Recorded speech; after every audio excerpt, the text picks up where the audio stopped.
आप सुनेंगे मुंशी प्रेमचंद द्वारा लिखित कहानी गुरु मंत्र। घर के कलह और निमंत्रणों के अभाव से पंडित चिंतामणि जी के चित्त में वैराग्य उत्पन्न हुआ और उन्होंने संन्यास ले लिया। तो उनके परम मित्र पंडित मोटेराम शास्त्री जी ने उपदेश दिया, मित्र, हमारा अच्छे अच्छे साधु महात्माओं से सत्संग रहा है। ये जब किसी भले मानस के द्वार पर जाते हैं तो गिड़गिड़ाकर हाथ नहीं फैलाते और झूठ मूठ आशीर्वाद नहीं देने लगते कि नारायण तुम्हारा चोला मस्त रखे, तुम सदा सुखी रहो। ये तो भिखारियों का दस्तूर है। संत लोग द्वार पर जाते ही कड़क कर हाँक लगाते हैं, जिससे घर के लोग चौंक पड़े और उत्सुक होकर द्वार की ओर दौड़े। मुझे 2-4 वाणियां मालूम हैं, जो चाहे ग्रहण कर लो। गुदड़ी बाबा कहा करते थे, मरे तो पांचों मरे। ये ललकार सुनते ही लोग उनके पैरों पर गिर पड़ते थे। सिद्ध बाबा की हाँक बहुत उत्तम थी। खाओ पियो चैन करो, पहनो गहना, पर बाबा जी के सोटे से डरते रहना। नांगा बाबा कहा करते थे, दे तो दे, नहीं दिला दे, खिला दे, पिला दे, सुला दे।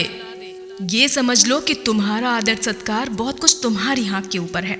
और क्या कहूँ, भूलना मत, हम और तुम बहुत दिनों साथ रहे, सैकड़ों भोज साथ खाए। जिस नेवते में हम और तुम दोनों पहुंचते थे तो लाख डांट से 1-2 पत्तल और उड़ा ले जाते थे।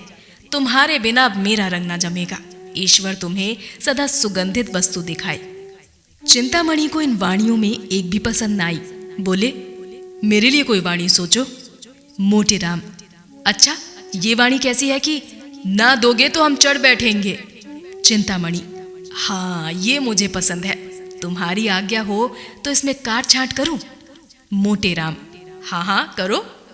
चिंतामणि, अच्छा, तो इसे इस भांति रखो, ना देगा तो हम चढ़ बैठेंगे। मोटेराम उछल कर कहते हैं, नारायण जानता है, ये वाणी अपने रंग में निराली है। भक्ति ने तुम्हारी बुद्धि को चकमा दिया है। भला एक बार ललकार कर तो कहो, देखे कैसे कहते हो। चिंतामणि ने दोनों कान उंगलियों से बंद कर लिए और अपनी पूरी शक्ति से चिल्लाकर बोले, ना देगा तो चढ़ बैठूंगा। ये नाद ऐसा आकाश भेदी था कि मोटेराम भी सहसा चौंक पड़े। चमगादड़ घबराकर वृक्षों से उड़ गए, कुत्ते भौंकने लगे। मोटेराम, मित्र, तुम्हारी वाणी सुनकर मेरा तो कलेजा कांप उठा। ऐसी ललकार कहीं सुनने में ना आई। तुम सिंह की भांति गरजते हो। वाणी तो निश्चित हो गई। अब कुछ दूसरी बातें बताता हूँ, कान देकर सुनो। साधुओं की भाषा हमारी बोलचाल से अलग होती है। हम किसी को आप कहते हैं, किसी को तुम। साधु लोग छोटे मोटे, अमीर गरीब, बूढ़े जवान, सबको तू कहकर पुकारते हैं। माई और बाबा का सदैव उचित व्यवहार करते रहना। ये भी याद रखो कि सादी हिंदी कभी मत बोलना, नहीं तो मरम खुल जाएगा।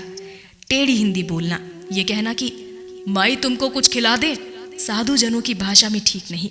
पक्का साधु इसी बात को यूं कहेगा, माई मेरे को भोजन करा दे, तेरे को बड़ा धर्म होगा।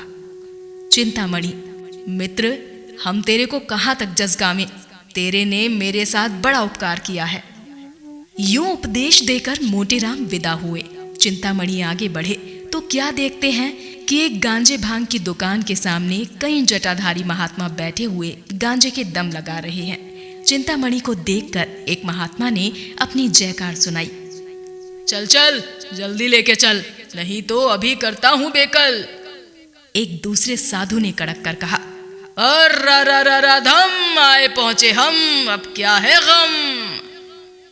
अभी ये कड़ाका आकाश में गूंज ही रहा था कि तीसरे महात्मा ने गरज कर अपनी वाणी सुनाई, देश बंगाला, जिसको देखा ना भाला, चटपट भर दे प्याला। चिंतामणि से अब ना रहा गया। उन्होंने भी कड़क कर कहा, ना देगा तो चढ़ बैठूंगा। ये सुनते ही साधु जनों ने चिंतामणि का सादर अभिवादन किया। तत्क्षण गांजे की चिलम भरी गई और उसे सुलगाने का भार पंडित जी पर पड़ा। बेचारे बड़े असमंजस्य में पड़े। सोचा अगर चिलम नहीं लेता तो अभी सारी कलई खुल जाएगी।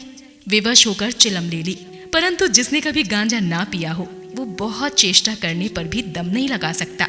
उन्होंने आंखें बंद करके अपनी समझ में तो बड़े जोर से दम लगाया। चिलम हाथ से छूटकर गिर पड़ी। आंखें निकल आई, मुंह से फिचकोर निकल आया, मगर ना तो मुंह से धुएं के बादल निकले, ना चिलम ही सुलगी। उनका ये कच्चापन उन्हें साधु समाज से अलग करने के लिए काफी था।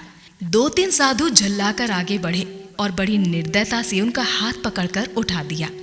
एक महात्मा, तेरे को धिक्कार है। दूसरे महात्मा, तेरे को लाज नहीं आती, साधु बना है मूर्ख। पंडित जी लज्जित होकर समीप के एक हलवाई की दुकान के सामने जाकर बैठे और साधु समाज ने खंजड़ी बजा बजा कर एक भजन गाना शुरू किया। माया है संसार सबलिया, माया है संसार, धर्माधर्म सभी कुछ मिथ्या, यही ज्ञान व्यवहार। सावलिया माया है संसार, गांजे भंग को वर्जित करते हैं उन पर धिक्कार। सावलिया माया है संसार। तो ये थी लघु कथा गुरु मंत्र।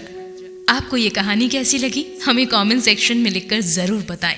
साथ ही हमारे चैनल को लाइक, शेयर, सब्सक्राइब करना ना भूलें और सुनते रहें स्टोरियन लफ्जों के हमसफर।